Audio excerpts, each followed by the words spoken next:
Welcome to the Weekly Mag. On today's show, Sebastià Portell will be presenting his latest book, Les Alturas.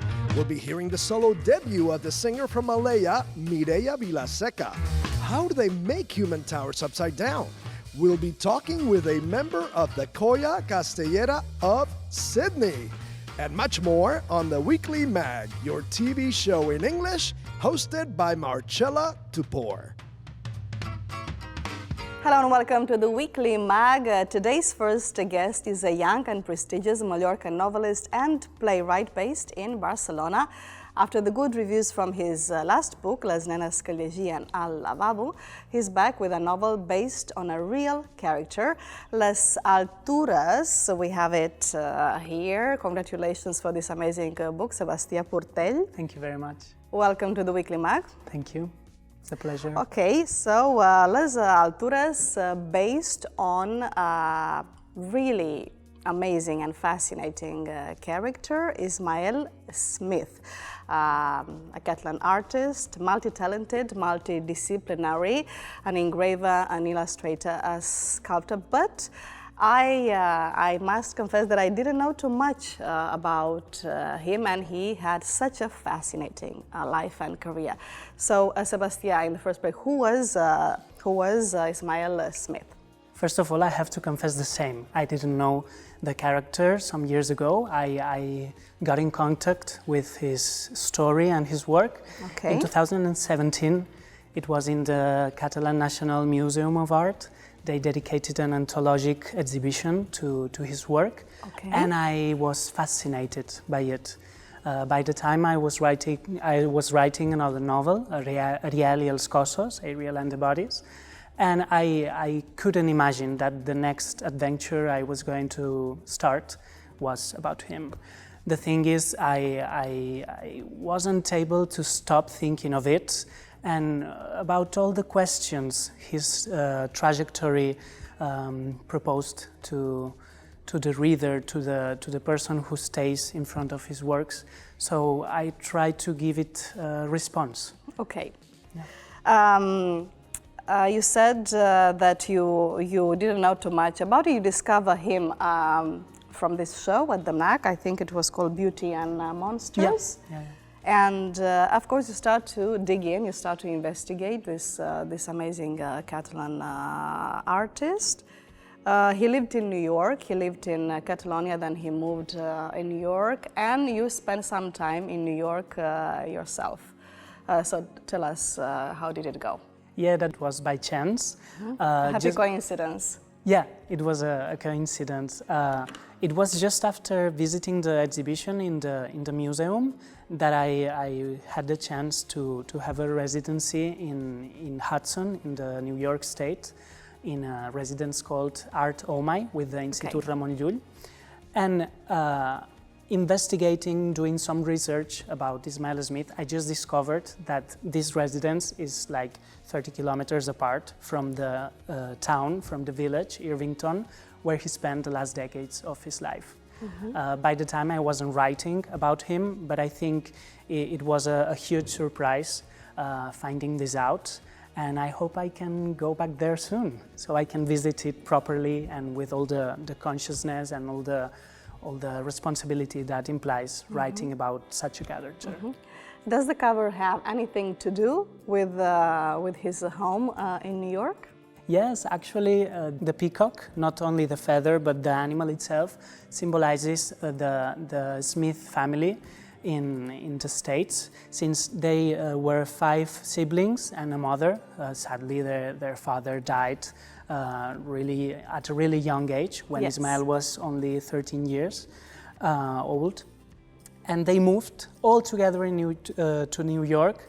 They spent some years in Manhattan, in Riverside Drive, and afterwards they moved again to Irvington, in the same state of New York, but not at the city itself. They weren't conventional people at all, so they didn't have cats, they didn't have dogs, they had peacocks. They had 20 or 30 peacocks running around their yard, because they had a huge mansion And this animal, for me, was really useful to symbolize the strangeness and the elegance of a Catalan family living in New York, a group of siblings that never got married, with nobody, that had no children, and who had a really strong connection, and at the same time a huge love for each other, but at the same time they prevented each other to have other relationships with other people. In the book, you talk a lot about Ismail's queer art, also his private life, which was full of, well, at the beginning there was success, but then there was also failure, there was hope, and there was despair and tragedy at the very end, because he died tragically. He was alone also. Tell me, how did you investigate his life? Because there isn't so much information about him. The research was actually a nightmare, since there were a lot of articles and catalogs of the different exhibitions that have been made around his work, not only in the National Museum, but in the Fundació Palau, in Caldes d'Estrac, in the MAPRE Foundation in Madrid as well. So there were some materials I worked with, but I finally had a crisis, a creative crisis, when I realized I had so much information. It was impossible to put it all in a novel, because that's important. It's not a biography, it's not an artistic essay, it's a novel, it's a fiction. I wanted to write about the psychology of the characters. So at the beginning I thought the investigation, the research would be the most difficult part of writing Las Alturas, but then I realized that the most difficult part was kind of forgetting it, or getting free. I mean, focusing on what I wanted to say, which Ismail I wanted to write. So how much is fiction and how much is reality in this novel? I have to answer that everything is fiction, since it's something I wrote, but at the same time I try to stay 100% true to the documents, to the stories, to the scenes I was able to know. Mostly the works by Ismail, all his sculptures, his paintings, his engravings, tell something about his personality, about his life decisions, about how he reacted to things. As you mentioned, he was such a promising figure, such a promising artist at the beginning of his career in the 1910, 1920, but afterwards the same critics that praised him forgot him. Yes, forgot him, or directly started to avoid him or criticize him. So what happened with Ismail Smith? What happened to his career? From one of the biggest promises of Catalan art, he got to be almost an outcast. What happened to him is that he was too much lucky. He got a grant from the Barcelona City Council, so he could move to Paris at 1910, and he stayed there until 1914 because of the First World War.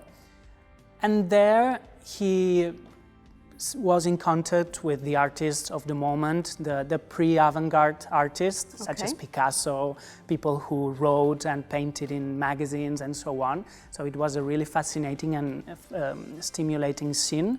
But when he came back to Barcelona because of the First World War, nobody got him, nobody understood him, nobody wanted to have his work in their places. And why was that? Why wasn't his work so appreciated at that moment? Was it too provocative, maybe, for those times? Yeah, he was considered... It has a lot of ambiguity, a lot of sexuality, right? And maybe it was too shocking for that was something time. that made the Catalan bourgeoisie of the moment really uncomfortable. He was really ambiguous. He and his work. He also liked to negotiate the social conventions. He liked to put a mirror in front of the people and show the worst thing humankind can have. Okay. Yeah. So, well, his end was really tragic. Tell us, how did he die in the end? What happened to him? Well, he moved to New York because his family, mostly his siblings, had business with the States. And they were actually quite successful. They were a very well-off family. Yeah. Right? He had the privilege that he didn't need to sell his art to survive, so he could create freely whatever he wanted to. But the thing is, that could also be, something to carry with you all your life. He wasn't anything else but an artist, and he needed to create. So as the years passed, his mother died, then different siblings died as well, and he and his brother Francesc, Paco, were left alone. And that's when the decay of the Smith family started. And he ended up, and it's kind of a spoiler, but I think we can say it because the novel is not about what happens, but how I tell it. He ended up in a mental health institution for the last decade of his life. So it was a tragic end for a person who had touched with the tips of his fingers the idea of glory. And huge success, and then he paid a really high price for wanting to be a free artist, right? Yeah. Very interesting character indeed. Gender identity and sexual diversity are well represented right now in Catalan literature. They are very important in your own work. What do you think? Yeah, I think they are indeed. Actually, as a reader, I think it's impossible to read Catalan literature without finding some traces of gender or sexual identities. And not only about women or LGBTI people, but also writers writing about new masculinities or masculinities in challenged by the new times. So I think we're having a really stimulating and talented moment for Catalan literature. And of course, we're speaking about these topics because it's something that's in the air nowadays. Let's stick with Catalan literature. You are also the president of the Association of Writers in Catalan language, Sebastià, and the Fira del Llibre en Català this year celebrated its 40th anniversary. How did it go? It went great, actually. It's an example of a consolidated event in Catalan culture, and it's something that I think gives us a lot of self-esteem. It shows us how big is the variety of books, of publishing houses we have in Catalan, and any common reader can go there and realize how many books we have, and that anything you're interested in, you can find it in a book in Catalan. Okay, thank you, Sebastià. The interview is over, but we haven't finished yet because it's time for the question chain, which is a surprise question for you from our last week's guest. We had with us the award-winning ecologist and researcher, Josep Peñuelas. Let's check it out. Hi, I am Josep Peñuelas. I am a terrestrial ecologist or a global ecologist. And I would like to know from the next guest of this program, how would he or she deal with the inequality in the world? How would he or she solve that? Yeah, I would answer with a magical word, which is also useful for literature. I think it's a good word to define literature, which is empathy. Getting into the other's shoes and being able to... Walking in somebody else's shoes? Yeah, that's it. And being able to sympathize and try to just treat everybody as you would like to be treated. I think that's an excellent answer, Sebastià.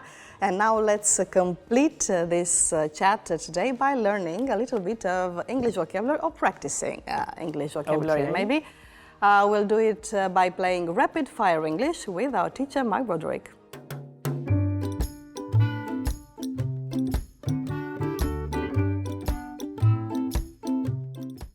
Hello, Mark. Welcome back. How are you? Not too bad. How are you, Marcela? Great. Hello, Sebastià. Hi. Ready for some rapid fire English? I don't know if I am, but I will definitely try.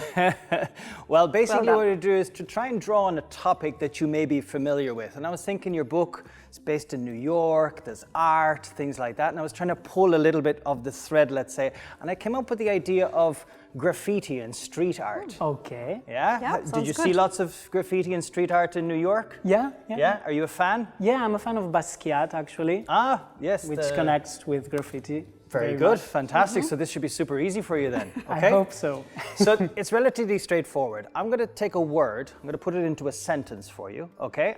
Obviously, Marcela can help you as well, okay? course. You guys Please. work as a team. And I want you to try and interpret the meaning of the word from how I put it into the sentence, okay? If it's positive or negative, or maybe an idea of what you think it might mean yourself, okay? Okay. So let's begin. If somebody says to you, say, hey man, the painting on that wall is a piece. That's definitely good. Definitely good. Yeah, such a piece of art. Piece of art. Done, excellent, not bad. Masterpiece. Masterpiece. A masterpiece, Yeah, yeah. but that's okay. That's good. Well done. I Excellent. was actually going to ask you whether it was positive or negative, so you nailed it. Well done. All right, now on to the next one. Hey, dude, the wall has got a real burner on it. So, what does a burner mean? Maybe somebody burned it with fire? What do you think? Or something that burns something else. Okay. A burn. Think, draw it out a little bit from burn. What do you think it might mean if you're looking at something it visually burns? It's like something's on fire. Or Okay, something yeah. that attracts you. Very good, we're getting there, So okay? it's positive as well. It's also positive. Well done. It's like an amazing piece of graffiti. You could be walking down the street and go, hey man, that's a real burner. It's like it really, jumps out at you. Well done. Excellent. All right, so we're building up your vocabulary when you travel the hoods in New York. All right, on to number 3. That guy is wearing some serious hat. I won't take that literally. Exactly, well done, because he's probably not wearing a hat. Serious hat. I mean, it's something bold, definitely, something that's huge or it claims your attention, Okay. but positive Talk or about a person. Any negative. ideas, Marcela? Something that has to do with trust. It could, yes indeed. A trusted member of the street art community. Somebody who doesn't snitch. If you have some serious hat, it means you don't snitch on other members of the graffiti community. Okay? Now, we know what snitch means, to inform on someone or to give away some sort of information. And that leads me to the last question. Can you give me the real name of Banksy? No. But can't somebody? I don't think so. Yeah, but because nobody knows, right? Nobody knows who he is, but I reckon that guy's got some serious hat, the people who surround him, for sure, okay? They don't snitch on him out of respect. So, there you go. Thanks a million for being a good sport. Thank you very much. I hope that you have some new some expressions to give you some street cred next time you go back to NY. Definitely. All right? Excellent. Mark, thank you so much once again for helping us expand our vocabulary. No See you problem. next time. And Thank you. Sebastià, great having you here with us today. It's been really interesting to talk about your latest book, Les Altures, The Heights in English. It's been such a The best pleasure. of luck. Thank you so much. Thank you. And now let's move on to cinema. Miquel Lopez from Televisió de Badalona is coming soon with yet another Hollywood profile. Today, on Behind the Scenes, he'll tell us about a man who is probably the most desired male actor of recent decades. You know who I mean? What do you think? Can you guess? Brad Pitt? Well, we'll see about that. Let's check it out.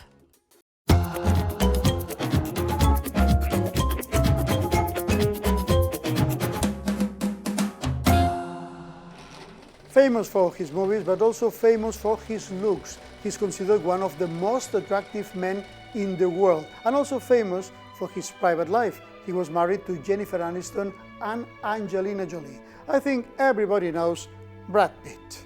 He was instantly a star for his brief but remarkable appearance in Thelma and Louise. Producers couldn't miss that face, who would grow in popularity with Legends of the Fall, 12 Monkeys, and especially the thriller Seven.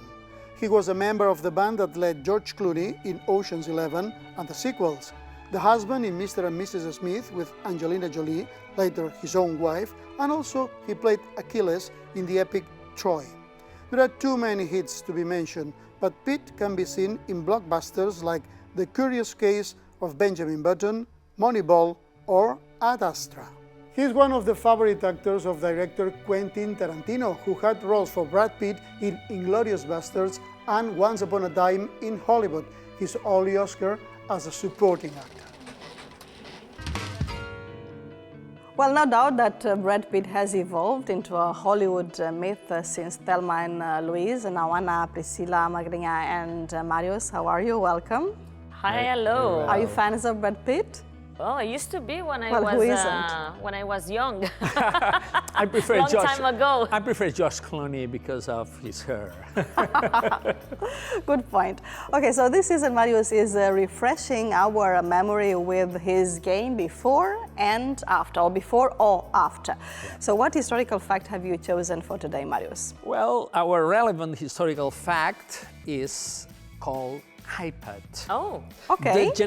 The first generation tablet by Apple. Do you use a tablet at home or in your lives? I have to say no. You don't? No, I have a computer and I have my phone and... No tablet? No, I do. tablet. What about you? Yeah, Yes? I do. Okay, maybe there are lots of tablets, of course, and we are not going to discuss if it was Bill Gates or Steve Jobs, the first one, but today, our relevant fact is the first Apple called iPad. Yeah, okay. Right? It's 2 years ago.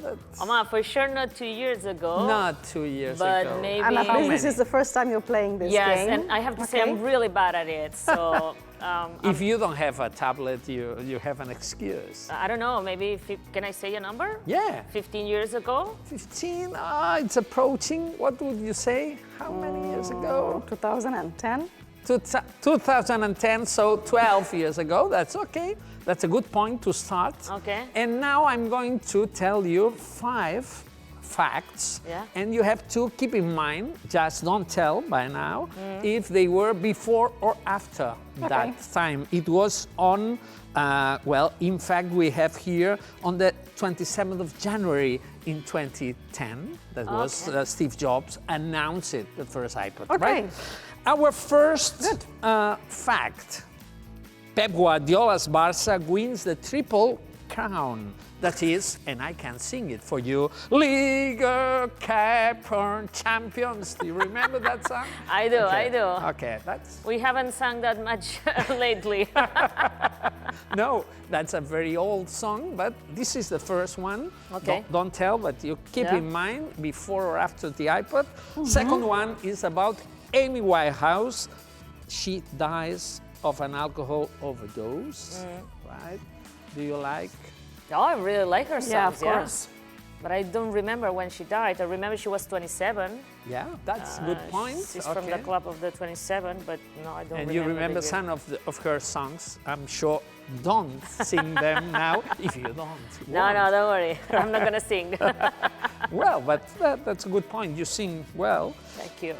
So the third fact is about another great lady, in this case, J.K. Rowling. She publishes the last Harry Potter novel. Okay. So not the first, but the 7th one. Okay. Yeah, okay. Okay. The fourth one is about Osama bin Laden when he is killed. Oof. The death of Osama bin Laden, right? Yeah. So before or after 2010. And the fifth, I don't know if you like her or him from one verse to another one. Conchita Wurst wins the Eurovision contest for Austria. Okay. I prefer Conchita than Osama. Of course. There's no doubt about right? that. So now you have to, all your 5 headlines in your mind, and you have to resolve to tell me. I am nervous. Before or after. Okay, let's go for it. Number 1. Did you remember me singing aloud? Guardiola leading Barça to win the 3 competitions, Liga, Cup or Champions, before or after the creation of iPad? What do you say, Pris? Before or after? After. You say after. Yeah. What about you? After. You say after. It was before. It wasn't on 2009. Yeah. Bueno. The triple Just for 1 year, okay. The triple crown was in the season 8-9. and so it wasn't 10, Okay. so before. Okay. Second one, let's see, what about Amy Winehouse? She died of an alcohol overdose before or after? What do you think? After. You say after? After? After. Both are right. Okay, yeah. She died at the age of 27, as you tell. We're but cheering at somebody's dying, eh? I don't feel right about that. Yeah. yeah, on July 2011, so 1 Okay. year after iPad. What about J.K. Rowling? The Harry Potter series ended with a 7th novel, Deathly Hallows. Before or after, Empress? What do you say? Before. I You don't say know. before. Me too, before. Before. You both right. Yes. Because it was 3 years before. It was in 2007, right? Okay. Excellent. The fourth Well done. one, another death. Bin Laden, but being killed. Before or after? Before. Say before. What about you? After? After?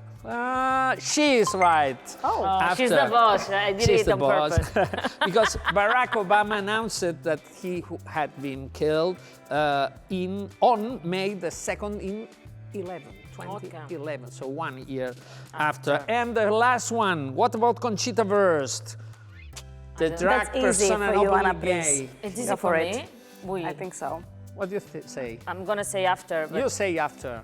After? You after for the after hours singing and dancing, really after, because he openly gay Thomas Neuwirth, called Conchita Wurst, won the 2014 contest. Okay. So for Excellent. Austria. So it's 4 years after. Well done. not That's that it. bad. Okay. That was fun. Not bad. You're quite good. 4 Yeah. from 5. That's okay. Excellent. Okay. Okay, so that was fun, but it's not the end of it. We have more games today, but a different kind of game. Yeah, we have to remind our viewers the last week guess word. Okay. And don't tell them. No, still, I'm sure I'm right? gonna know it. I'm not gonna say anything. Don't Our worry. last clue was a cascade in a wet American autumn. 9 letters. A cascade in a wet American autumn. 9 letters. Okay, so we'll have the solution and the new guess word in just a few minutes after Ana Priscilla's compilation of the bizarre and the hilarious on social media and a discovery in Miravet by Umberto. We'll be right back in a couple of minutes. Stay tuned.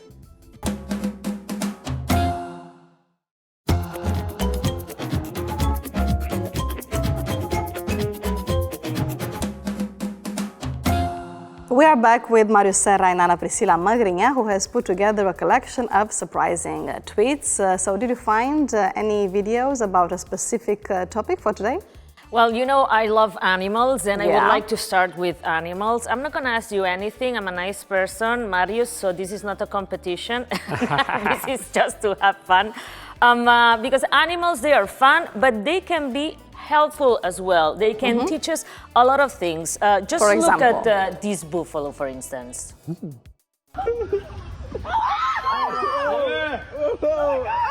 My God!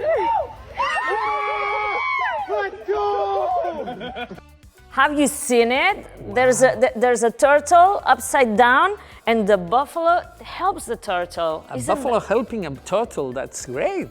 Animal solidarity. And if there's no buffalo, you can always take a chance with your friends. Like, let's have a look at this. See? We have the same problem here, but it's in the water now.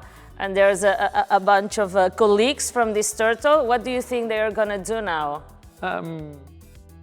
We can sing the song from the Beatles with a little help of my friend. Oh, yeah, that's it. That's it. And that's Okay, it. well done. I'm thinking that it's a very hard being a turtle. I have more things, guys. Yeah? Let's leave animals on a side. I don't know, guys, if you like to help your kids at home with their hair when they were kids. Sometimes, yeah. of course. Not especially, not especially. No. Let's have a look at Robert Lewandowski, because he has I can't say it's a new technique, because we saw a few videos like this one a few years ago, but now he has made this video. He's helping his daughter with a ponytail, and he's using a vacuum cleaner. Oh. And we can see that the result is pretty good. It takes a while, so it's not a fast thing to do. Ba-bam! Here you have Wow. ponytail. Do you approve, Marcela? Of course not. I think this is very silly. Is absolutely amazing. Life is, let's make life simpler, not more complicated. Do you see it dangerous, maybe? Maybe it I hurts. think it's silly, and I don't see the point of it. Is it one of those weird TikTok challenges, maybe? It's from before TikTok, a few years ago. Yeah. Right. It started Wow. even maybe in the YouTube era. It's a pretty old-fashioned thing vintage. now. Oh, It's a right. vintage. Okay. And I like that you use the word vintage, because the next video is from the 19th century, and it shows us Barcelona in 1897. I wasn't there. You weren't there, No. but maybe you recognize the place? I'm not talking about your age, I know you're not old. The place, it seems to be, yeah, of course. It's La Barceloneta from that time. Yeah. It doesn't look like actual Barcelona, does it, guys? No. I just wanted Very to interesting, very nice. show you that I can bring serious things, guys. As If well. you don't- From 19th century, you mean? Okay. And let's Okay. go back to the things I like the most. 21st century. 21st century videos. Do you get along with your siblings? Okay, yeah. Yeah, why? me too. Okay. That's a personal question. Why are you I asking see us it's a that? difficult topic. I get along with my brother, but when we were kids, I had in mind sometimes to do something just like that. Have a look. It's kids playing Yeah. in a really fancy, center. There's a toddler behind the two kids fighting. Yeah. And now this is the moment. Oh! Oh no, Come on. That's I'm That's love. but that was Really an love. accident. I don't think it was an accident. No. Like she goes directly to, I'm guessing it's her brother. And It seemed, he tried to seem an accident, but it's not. you wish it was Okay, an well. accident, because you're a nice person. And another personal question, if you don't want to answer, guys, don't answer. Do you sing in the street when you're walking What? on the street? No, Do you sing? in the street. Yeah. Like I wouldn't you have, dare. I don't know, your headphones on? Maybe when I'm driving alone Okay. in my car, maybe I could sing. a Okay, little. so this couldn't happen to you. Okay. Ah, bravo Figaro, bravo bravissimo, ah, bravo Figaro, bravo bravissimo, te fortuna, non mancherà. La la la la la la la la la la la la la la la. La la la la.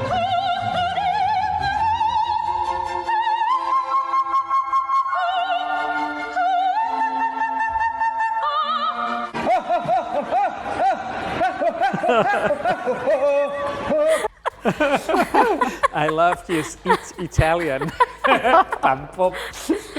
Well, you can't deny his enthusiasm. Oh, but it At happens. least. Sometimes you're like singing with the headphones on and you think that you're singing really well and you're actually not. Yeah, that's the problem of getting carried away with headphones on, I suppose. Okay, excellent, Anna Pris. Well, we've had a game, we've had tweets, and now what about a video report? Our reporter from Virginia, Umberto, is back with plenty of ideas. Hello. Let's welcome Great you, to be Umberto. back. Welcome Let me back. squeeze in between you both. Are you gonna sing? Oh, no, my No, singing okay. days are over.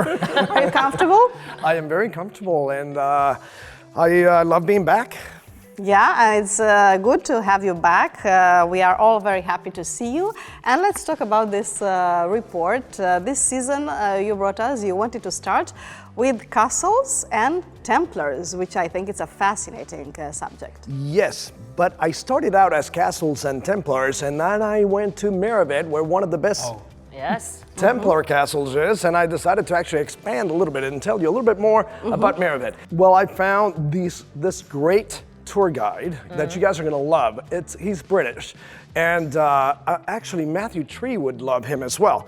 But I'm gonna have to tell you something before I show you the video. Okay. Remember that I am super Catalanista and that I have studied, done an intensive self-study of the Catalan countries the past 6 years, okay? You have to remember that before you see the video. Are y'all ready? Okay. Yeah, Okay, looking let's forward go. to it. We are in my favorite Catalan village, y'all, Miravet, and there's just too much to talk about, so I'm gonna give you tidbits on it, and I may just get my hands dirty at the end of it all. Mine's out of the gutter now. We are going to start at the castle, ladies and gentlemen, and walk our way down. Okay, that tour guide looks a little bit strange. Hi, I'm your tour guide for today. Thank you for meeting me. You look very familiar. Have we met? I don't think so. Why would the Templars build a castle in Miravet? Miravet has possibly the best strategic point in the Ebro River, a high altitude point, by the water, with steep hills and cliffs by its side. Why are we in a parking lot? Because this parking lot used to be a moat to give even more of a defense to these castle walls. Not only that, a little strange fact, the moat was colored with horizontal red lines and vertical black lines to give us an idea of the color of what they wore back in that day here in Miravet, the Templars. How'd you like them apples? Impressive. What makes it one of the most important castles of the Templars? It is the best example of Roman military Templar architecture in all of Europe. Now we go see the town, darling. Come on. This is our Drassanes. Drassanes? You mean like the metro in Barcelona?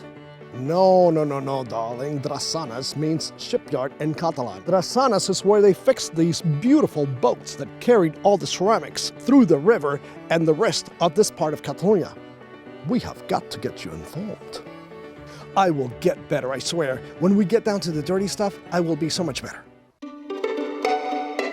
I thanked Umbi for all his interesting points of Miravet and decided I would get down to Miravet's oldest profession, the one that would get me down and dirty. Ferran, tell me the history about Miravet and ceramics. We found pottery from Iberic, from Roman, from all the ages. The history is because the river left a very good sediments, very good clay to prepare this pottery. Man, now is your turn. Okay, I'm ready. Leave the pedal.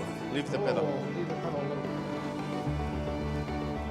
Oh, I see how you do it. Okay, maybe that's it. Well, you need some practice. That's good. I'm gonna leave it like this. Yes, it's beautiful.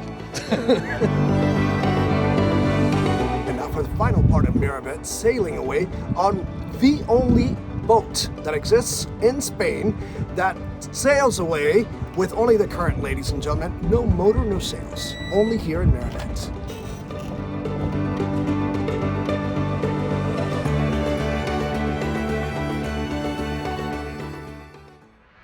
Well, what did you think about that tour guide? Well, I think it has a resemblance to someone I know. I think it has like a really weird British accent. I think it's from British Columbia. He did remind me of someone, but... So we didn't know you had a twin. I might have a triplet too. Who knows?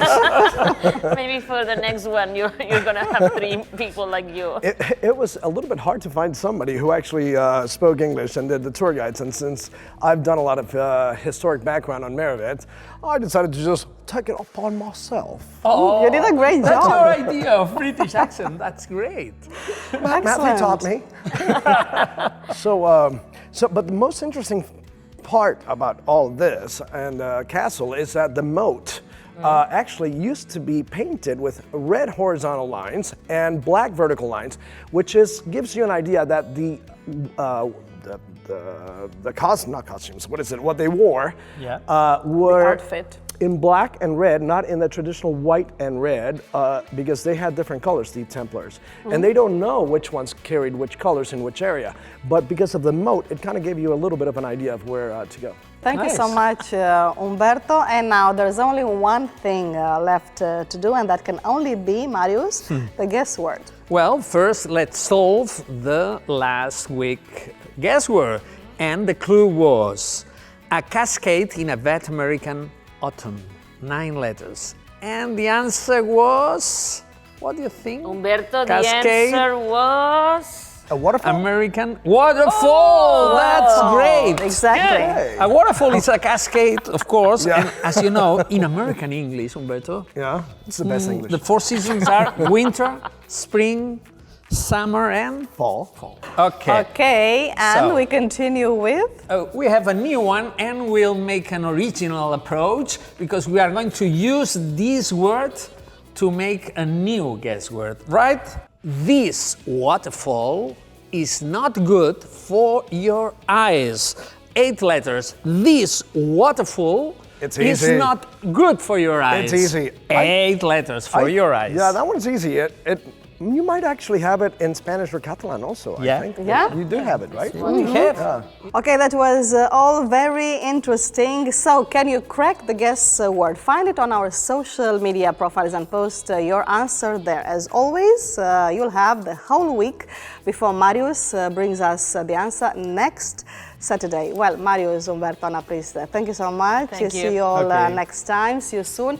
And one of the funniest ways to keep up our English is with humor, of course. And today, we are starting a brand new part of our show. It's a stand-up comedy competition. It's called Laugh Battle, and it's presented by the magician and comic Harris Feldman.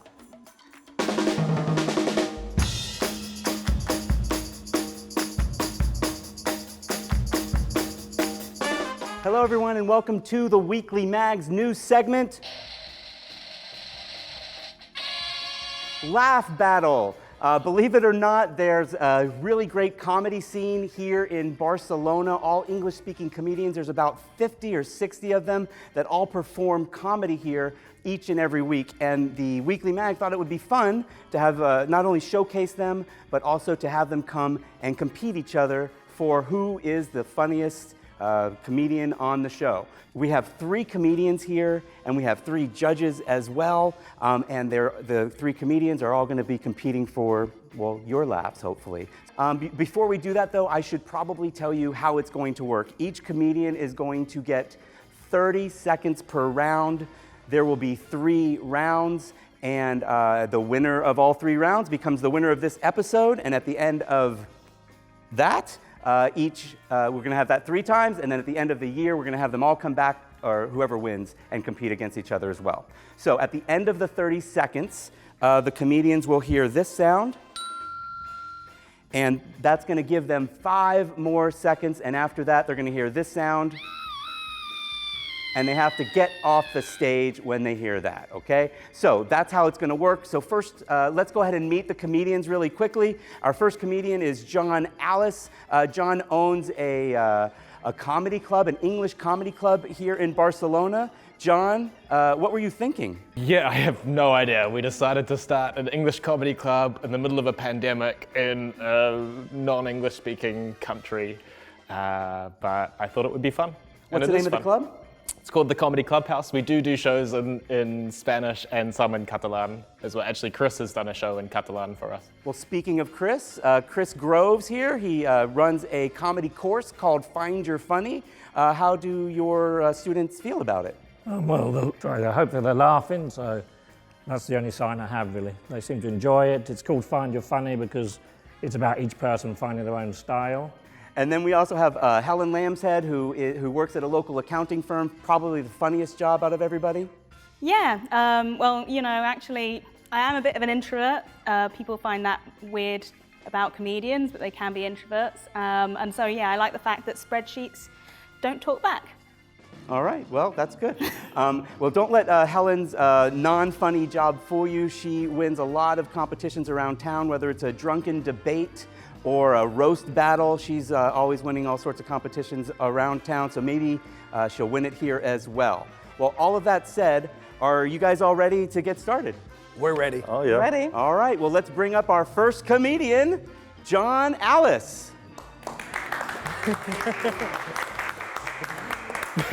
Thank you very much. Okay, well, a little bit more about myself. I'm very good at accounting. My accountant tells me that all my invoices are outstanding. I'm very bad at bird watching. I find it hard to recognize birds because they're always in disguise. And I'm a vegan. Well, I'm mostly vegan. I'm about 95% vegan. Basically, I'm vegan all the time, except when I'm eating. And there's your time. Give him a hand and let's go ahead and let's welcome our next contestant, Helen Lambshead.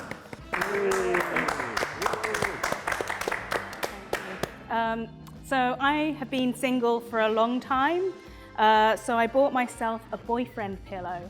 That's a long pillow with an arm sewn onto it, so I can feel like I'm in an embrace. But don't feel sorry for me. There's actually a lot of advantages to a boyfriend pillow. Like in the hot summer months when you don't want any extra body warmth in bed, he's very compliant about getting into the freezer for a couple of hours before bedtime to chill. All right, give it up for Helen. And our final contestant, Mr. Chris Groves. Yay. Woo! Wow, Mum, this is for you, eh? And don't worry, she's not dead, she's just very tall. But she's tall and very old, to be honest. So my wife and I thought about moving in with my mum to take care of her, but it didn't work out because my mum has lots of cats, and unfortunately my wife is very allergic to my mum.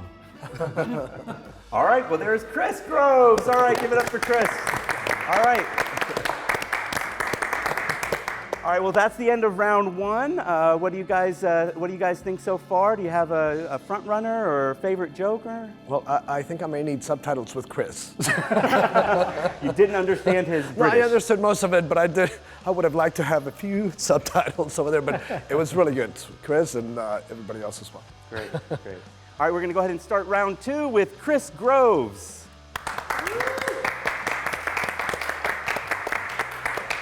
Yeah, I remember when my mum took care of me when I was very young, I used to have a lot of problems sleeping. So my mum would put just a little bit of whiskey in her vodka and she slept like a baby. All right, there we go. Next up, we have John Alice.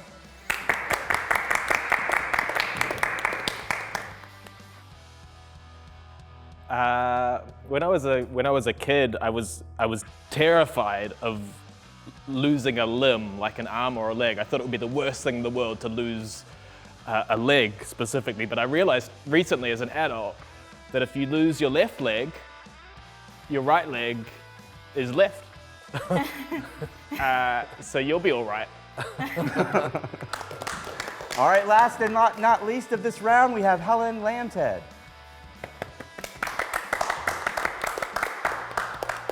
Online dating is so demoralizing. There's just so much apathy. It feels like everyone's just waiting for a better option to come along. The last time I was using Tinder, I got a message that Jesus liked me. And that made me think, well, I thought Jesus was supposed to love me, but even the Lord our Savior wants to Holy Ghost me. All right, perfect. All right, give it up for Helen Lambshead. I'll run back over here. All right, what'd you guys think of that round? Matthew, you didn't comment last time. Let's not be so mysterious. I'm leaning towards the kind of comic tragic aspect of Helen's jokes. Oh boy. Because they sort of, they touch a nerve. The British humor speaks to you, I see. Yeah, or the tragedy speaks to you. Was that an example of British humor? I would say so, yeah. What do you think? Excellent, brilliant, all of them. I can't decide, it will be difficult, I think. All right, well, you're gonna have some help to decide, and we have one more round.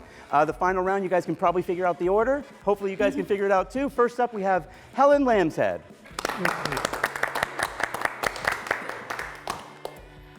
I have strong opinions about potato-based snacks. Brace yourself for this one. Lay's Campesina are totally overrated. I mean, what flavour are they even? Peasant flavoured crisps? I mean, with the impending economic crisis and inflation how it is, if we're going to resort to cannibalism, I think we should eat the rich. All right. Next up we have Chris Groves.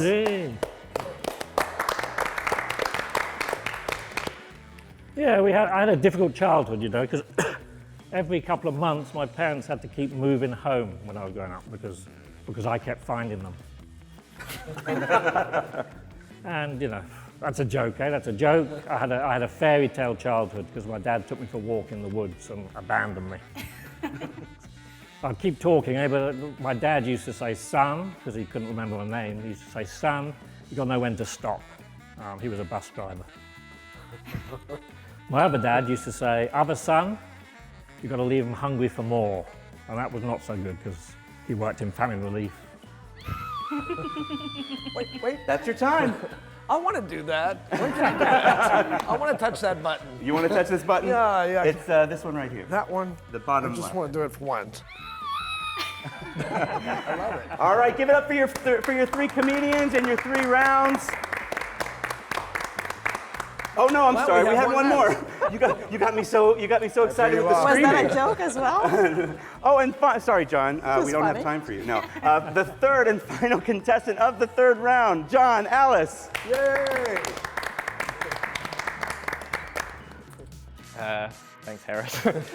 I live in Barcelona. I have a Catalan friend that's really wants independence, right? He's always talking about independence. It's like, John, I want independence. I really want independence. For me, it's so strange because he's 35 years old. I just think if he really wants independence, he should move out of his mum's house. All right. Now that's really all 3 contestants. The 3rd and final contestant, actually, from all 3 rounds. So that means you guys have a job to do. You guys need to discuss quietly between yourselves and pick a winner. The 3 of you have to agree. No knives, no, the battle's not here, the laugh battle's over here. So go ahead and you guys talk about it, and we will, I've got some questions for them real quick, and then hopefully you guys will be ready. So, Chris. Yes. Which of Helen's jokes was your favorite? I think the last one. I think the Lays, the potatoes. You like the peasant joke? Yes, you know, and I like Lays, so you know. Right on. Anything talks about potatoes. You're a big potato fan. Right. All right. And Helen, how did you find John? Which one of John's jokes is your favorite? I think probably the last one. I think it was a brave choice, but I think it probably paid off. Yeah. Chris might be the winner then. And then, what did you think? Which jokes of Chris did you find your favorite? I really like probably more of a life hack than anything, but the idea of mixing vodka with whiskey in order to sleep better. I do it myself. Right on, right on. Are you guys ready? Are you guys ready? Who's going to deliver the news, or are you going to each? How about this? Why don't you each discuss how you felt, and then Marcela, you'll say who won the finals. All 3. So, we'll start with Umberto. Where did you kind of stand? Okay, well, I thought you guys were all great. Chris, you did have me laughing because, you know, of the English accent. I love that even more. Helen, you did a great job too with the whole, I'll never forget the pillow in the freezer. And John, you did a great job with my favorite part was the foot, the left foot, and so on. And plus, John, you're really cute. But I'm going to actually leave the rest for everybody else. All right. Matthew? I thought all 3 were really good. As I said before, I kind of upped it a little bit more for Helen because I was like that mix of a little bit of sadness with the comedy, especially the 2 jokes about relationships and Tinder and stuff like that. You're on Tinder? No. Oh. All right, and Marcela, how did you feel, and then who did you guys all decide as the winner? I felt great about the 3 of them. I think their kinds of humor are very different from each other, but nevertheless great. I enjoyed all the jokes. Yeah, it was a very hard decision, but we finally decided for Helen. Amazing, Helen, congratulations. Your British humor paid off. What do you think I'm delighted. Thank you so much. Especially proud as I'm up against two legends of the local scene here. So yeah. Great. Well, congratulations. That means you get to come back for the final round in December. So we'll be seeing you back right here on this stage at that time. Can't wait. And thank you guys all as well. Well, John Ellis, Chris Groves and Helen Lampshead, many thanks for taking part in our show and performing for us today. Many, many thanks. Thank you. And many thanks, Harry. See you next time. Thanks. Thank you. And we still have plenty of surprises. We'll take a very short break and we'll be right back with music, TV series, reviews and much more. Stick around.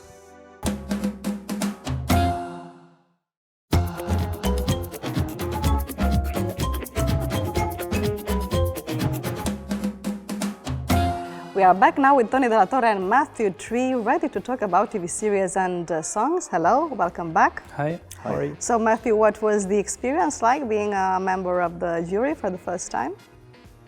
It was a little odd because I've been on juries for books before, but first time I've ever had to do it for comedians, yeah.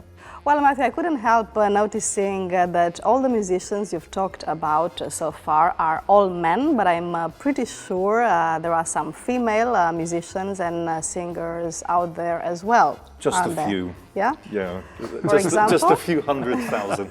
For example, this week I've decided to take a look at a song by Nina Simone, who's one of the best known, one of the most radical women singers and songwriters. She experimented with blues, jazz, folk, and Johann Sebastian Bach. Bach?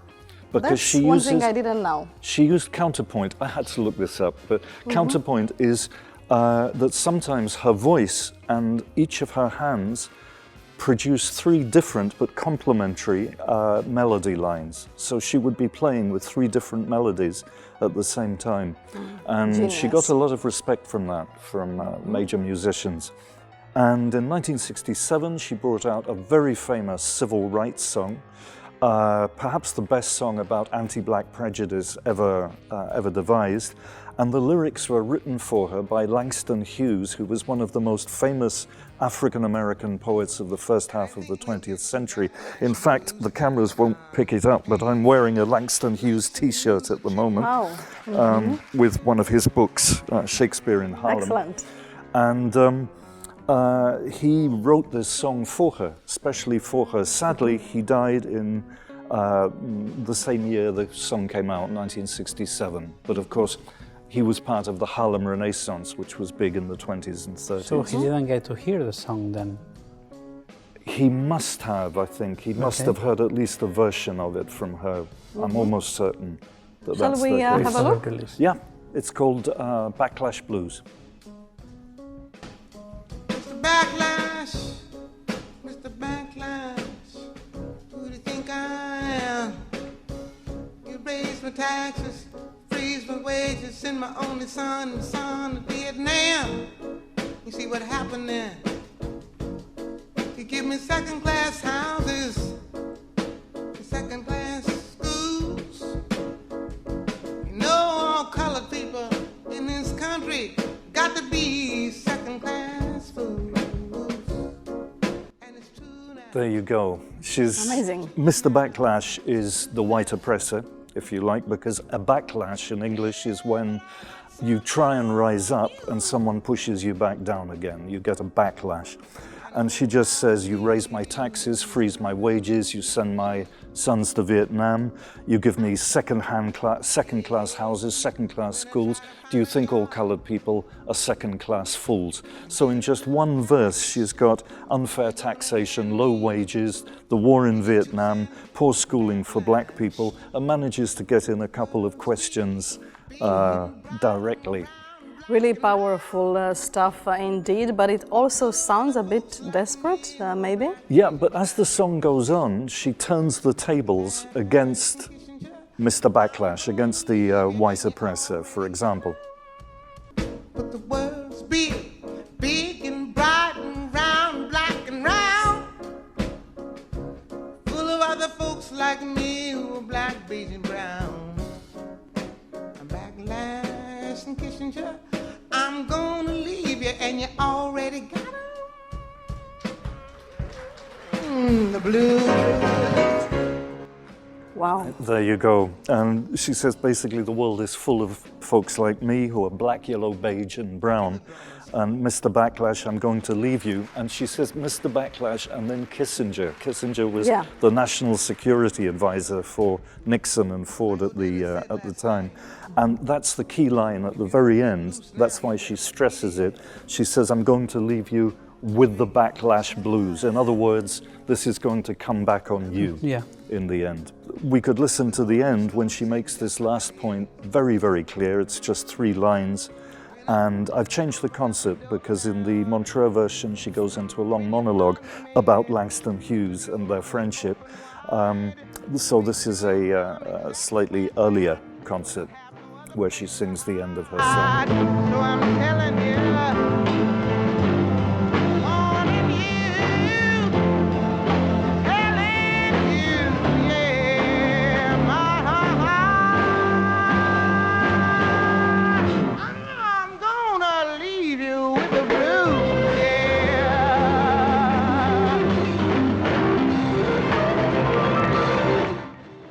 I'm going to leave you with the blues.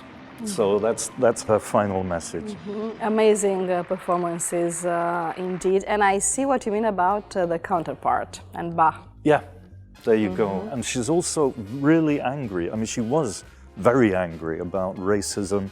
I think she wanted part of America to be for black people only because she saw white people impossible to live with, and so on and so forth. So there you go. Thank you so much, Matthew. Amazing. Thank you so much for bringing Nina Simone today. I'm a great pleasure. fan. Okay, let's continue with the TV series Antoni de la Torre. Yeah. I guess you want to take a pen and a piece of paper to write down all Toni de la Torre's recommendations because there are so many today. Right, Toni? Starting with a new show titled Shantaram, a very interesting name, by the way. Yeah, it's a very peculiar name for a TV series now today. Yeah, I wanted to start with this new TV series from Apple TV because of the lead actor. He's Charlie Hunnam. You might know him from Sons of Anarchy. Yeah. I think he rose to fame through Sons of Anarchy. For the audience that doesn't know about this TV series, it was a quite successful TV series about, it had a long run, I think 7 seasons in total. I saw them all. Yeah, we have a fan here. Yeah, me too. Fans. 2 fans here, well, great. Well, I think it's easy to be a fan of Sons of Anarchy and also of Charlie Hunnam. Yeah, well, it was a TV series about an outlaw motorcycle club that operated in a little town and traded with guns and drugs. And of course, as you know, there was a ton of action there, but it was also very gripping. And I think it was smart written as well. Yeah. And it kept the audience on edge all the time. I think, well, you two have experienced it, but it's difficult to watch Sons of Anarchy and not being like glued to the screen. Yeah, so for me it was a great TV series. And this new one, this new TV series, Shantaram, is he playing a bad guy again? Yeah, well, he's a bit like, he played the tough guy in Sons of Anarchy. And I think since Sons of Anarchy ended, he has been a bit of typecasted in this kind of tough guy. But in this case, I think it works very well because the character in Shantaram, who is a guy who escapes from prison and travels to India to disappear and start over, struggles with feelings of guilt. He sees himself as a failure, so the actor has a lot to work with and make the character interesting. You know, with these inner feelings that the character in Sons of Anarchy also had. Okay, so he basically learns to be humble and to not act all the time as if he was the boss. Yeah. Well, other you mentioned that he looks a bit like Brad Pitt as well, right? Yeah. He's like the new Brad Pitt. Yeah, I think they always looked very similar to each other. Yeah. Now that you mentioned the word boss, I don't know if you didn't know, but I was surprised to discover that last Tuesday was Bosses Day. There's a day to Yeah, celebrate like the International Bosses Day. Yeah, there's a day to International celebrate Bosses Day. bosses. And what are you supposed to do with your boss don't know. on International Bosses Day? I don't know. I was just surprised to discover that. I thought the boss day was every day. That's interesting. But it appears that people in charge need a day for them. There is an international day for everything, For I everything. guess. Yeah. Well, I took that chance. So I made the list of the best bosses of TV history. Ah, You know, okay. well, maybe best, in television, conflict is something you have to look for. So the best boss in TV is usually the worst boss. But, well, I made a list of them. And we could start with maybe Mr. Burns, probably the most well-known television boss. It represents the boss that is only worried about his profit and has no contempt for his workers, or planet Earth, for that matter, from The Simpsons. Then Roger Sterling is the boss that is never in the office, from Mad Men, because he prefers to spend his time having fun. He's kind of a great boss if you don't want the boss around. Roger Sterling was the white-haired one. Is that right? Yeah. Okay, yeah. got it. Then we could go to Josiah Bartlett from the West Wing. He's the President of the United States, but he is also a boss. And I think he would be the perfect boss because he's passionate about what he does, respectful and just, and of course he's a fantasy character as a President of the United States and as a boss. And we usually have to put up with the likes of David Brent from The Office, which I think might be the most realistic depiction of what a boss is like. He thinks he's the best boss, but he's completely useless. And of course, the boss number one has to be Tony Soprano, the kind of boss that looks nice, but can explode for no reason and murder you for making just one tiny mistake. That's also a kind of boss that we can encounter. Yeah. Okay, more serious? Yeah, Tony, more I wanted to series recommend, if you have HBO Max, I wanted to recommend Industry, which is a TV series set in an investment bank in London that follows the lives of different characters, all obsessed with making it big and earning a lot of money. It shows how far they are willing to go, giving up not just ethics and morals, but also their whole lives.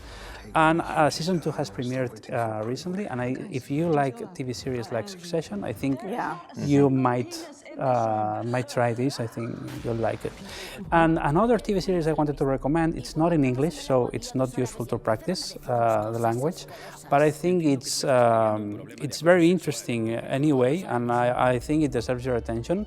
It's an Israeli TV series titled The Lesson, and it's about an argument between a high school teacher and his student. And it's a politically charged argument that leads to racist opinions in class, and it spirals out over control when it gets outside the high school through social media. So the TV series examines how we as a society discuss certain subjects that are difficult to discuss. And it points out that sometimes we discuss things like yelling more than discussing. Yeah. Thank you so much, Tony and Matthew. Thank I'll you. see you both next time. And we continue. Let's move on and meet today's guest artist. Please watch and listen to this. Les paraules per dir-te el que sento, però sentir-me dèbil i fer-me enrere. M'agradas is the first song and music video released by Mireia Vilaseca, singer from Alella. It is an early release from her solo debut album, which is due out next month. Let's talk about her to know more about it. Mireia, welcome to the Weekly Mag.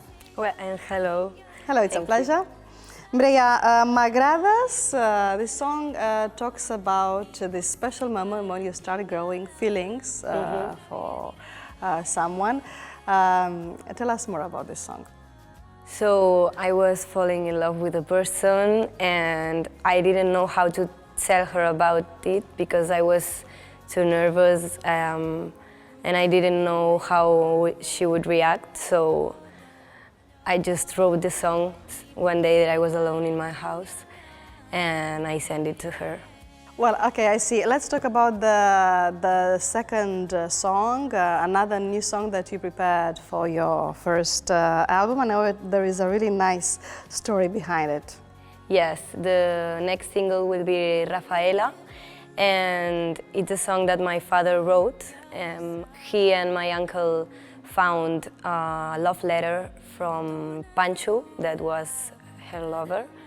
And Pancho and Okay, Rafaela. so you live in a house, and in this house you discovered some old letters belonging to somebody else? Yes, my correct? uncle. He lives in Torredembarra, and they found these letters, and they found the clothes of the two of them. Interesting. Yes, it is. And my father has a hobby, playing the guitar, so he wrote this song, and I wanted the song to be in the album because it's so special in our family. Everyone sings it and everyone knows it. Really? Yes. Okay, and today you're going to perform for us a song in English. All our guests, we asked them to perform something in English, and this song is? Jealous, Labyrinth. I really like it. I've been singing this song for a long time.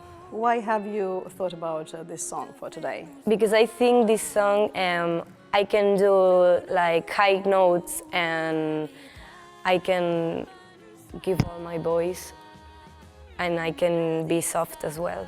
So.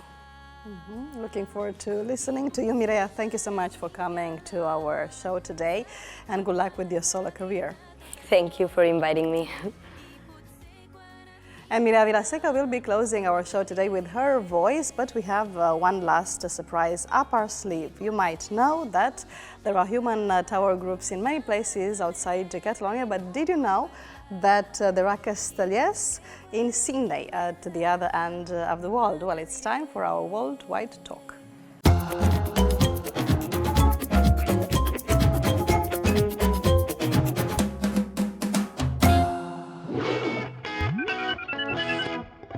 Pau Arevalo is a geologist from Tarragona who has studied and worked around the world before settling down in Australia.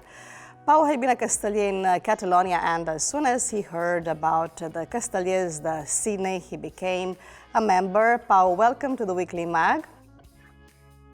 Hi, good afternoon in Catalonia, good evening, good night here in Sydney.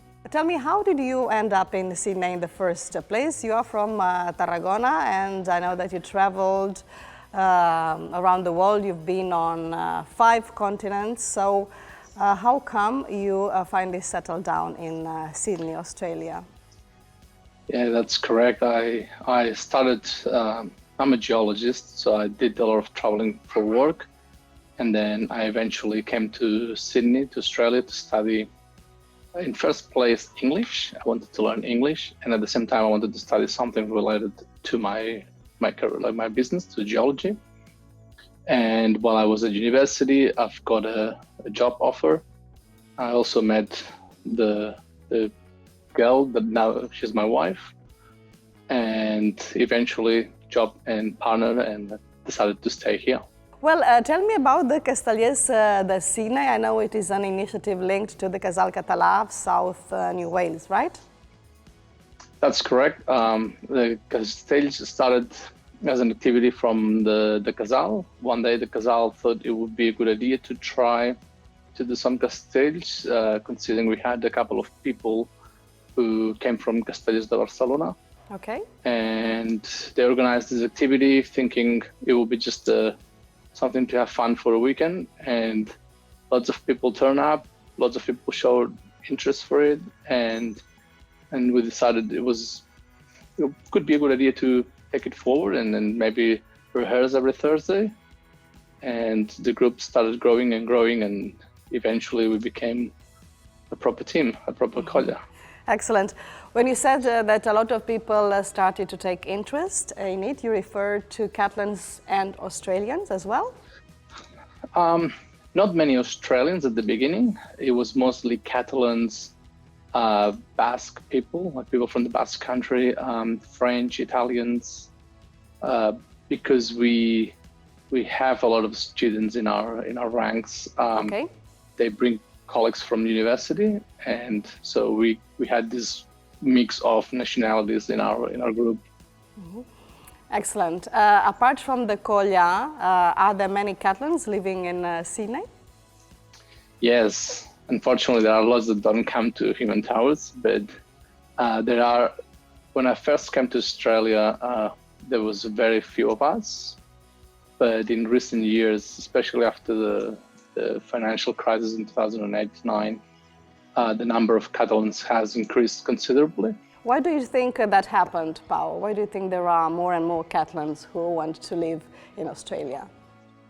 I think there's multiple factors. One is that obviously, like, there's a lot of work in Australia, and the salaries are considerably better than Europe. And travel to Australia has also become much easier and more affordable than it used to be 20 years ago. So everything helps. And the visa system has also improved. It used to be very difficult to get a visa to come to Australia. Now it's a lot easier. Okay. So you said there are many Catalans living in your area. Do you participate in other Catalan activities, traditions? Do you celebrate Christmas together? I don't know, calçotada and other traditions like that? Yes, so I'm part of the Casal. I'm a member of the Casal, and we do organize lots of events. We have a supply. I've got a daughter. She's 2.5 years old, so we've got a supply where we take the kids so they can play and sing Catalan songs and speak Catalan, learn a bit of Catalan while they're there. Okay. We celebrate Christmas. We do the Tio. We do Castanyada, which is coming up in a month, in less than a month, just a few weeks' time. We're going to have the Castanyada. We do Sant Jordi. We do Sant Joan. We do a few activities through the year. Sounds good. So you share all these Catalan traditions with the locals, with the Australians, I suppose. What do you think the Aussies are most curious about or most interested when it comes to Catalan traditions? Well, Aussies are quite amazed with how scatologic we are. Like we tend to have a love for pooing things. We've got the Tio that poos presents. We've got the poopy man, they call it, the caganer. Cagatillo, yes. Yeah, so that tends to be the main thing they get, like the main what attraction. impresses them the most. Yes. Pau, it's been fantastic talking to you. Thank you so much for your time and the best of luck with the Castellers de Sydney. Thanks, thank you. Thanks for having me. Thank you. And with this video call, we have reached the end of our show today. We'll leave you with the singer Mireia Vilaseca and her cover of Labyrinth's song called Jealous. We'll be back next Saturday with more. In the meantime, why don't you have a try at solving the guess word by Barrio Serra, which is, this waterfall is not good for your eyes. That's 8 letters. Tune in next week for the solution. Thanks for watching and have a great week. Bye-bye.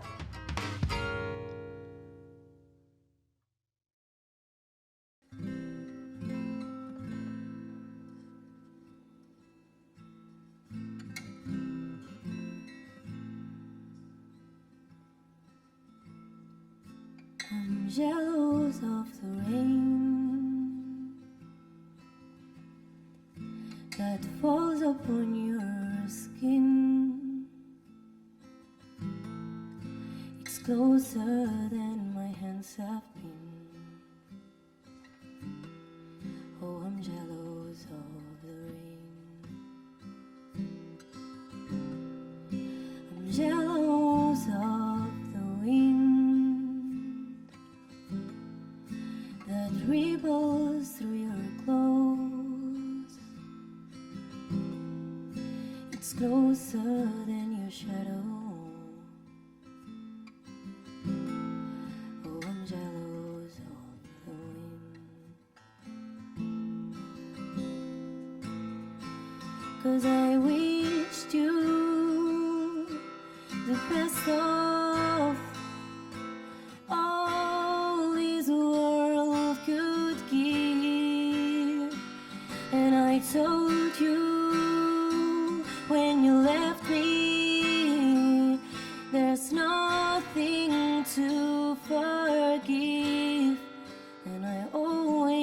thought you'd come back. Tell me all you found was heartbreak and misery. It's hard for me to say I'm jealous of the way you're happy without me.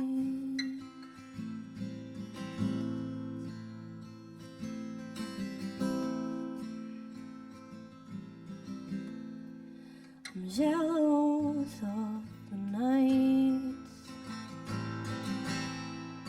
that I don't spend with you. I'm wondering who you lay next to. Oh, I'm jealous of the nights.